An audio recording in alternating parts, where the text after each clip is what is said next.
Todos os dias, nós sentimos graus diferentes de ansiedade.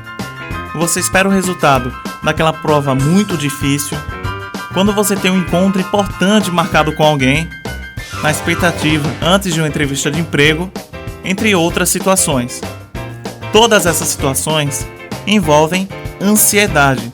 Mas, você já pensou como acontece a ansiedade? E por que acontece? Há diversas formas de se descrever a ansiedade. As mais comuns são elevação do batimento cardíaco e da tensão muscular, estar aparentemente preocupado, um estado de inquietação, entre outros. Geralmente, não é muito confortável sentir ansiedade, mas por que a sentimos antes de realizar algo que consideramos importante? A ansiedade é um estado de humor orientado para o futuro, que pode acontecer diante de uma situação de ameaça que não está muito clara.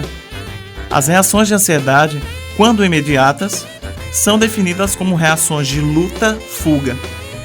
Todas as respostas deste tipo têm como objetivo a sobrevivência. Diante de alguma forma de perigo, o cérebro envia informações ao sistema nervoso autônomo, este que é subdividido em sistema nervoso simpático e sistema nervoso parasimpático. Esses dois sistemas controlam os níveis de energia do corpo.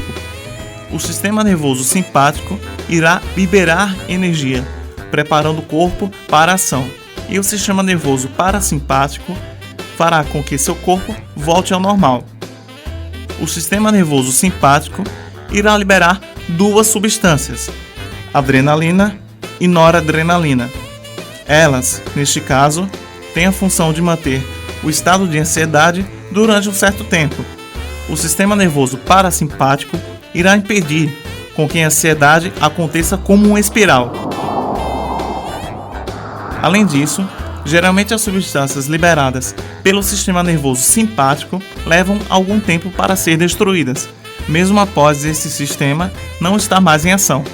Ou seja, ainda poderá ser sentida uma sensação de apreensão, porque essas substâncias estarão ainda flutuando pelo seu corpo. Isso é uma reação totalmente natural. É comum que estejamos pálidos e que possamos sentir nossa mão fria e que também possamos sentir tontura, calor e frio fortes, além da sensação de fuga da realidade e a vista borrada. Porque há uma redução do fluxo de sangue para a cabeça. Durante a ansiedade, todo o metabolismo corporal é ativado. Por isso, é normal sentir-se cansado, pois o organismo consome muita energia durante esse processo. Muitas pessoas têm receio do que lhes pode acontecer como consequência a seus sintomas, talvez por ter aprendido que seus nervos podem se esgotar e elas possam talvez entrar em colapso. Mas isso de fato não acontece. Como já discutido anteriormente, a reação de luta e fuga é produzida dominantemente por atividade no sistema nervoso simpático, que é combatida pelo sistema nervoso parasimpático. O sistema parasimpático é, de certa forma, uma salvaguarda contra a possibilidade do sistema simpático danificar-se.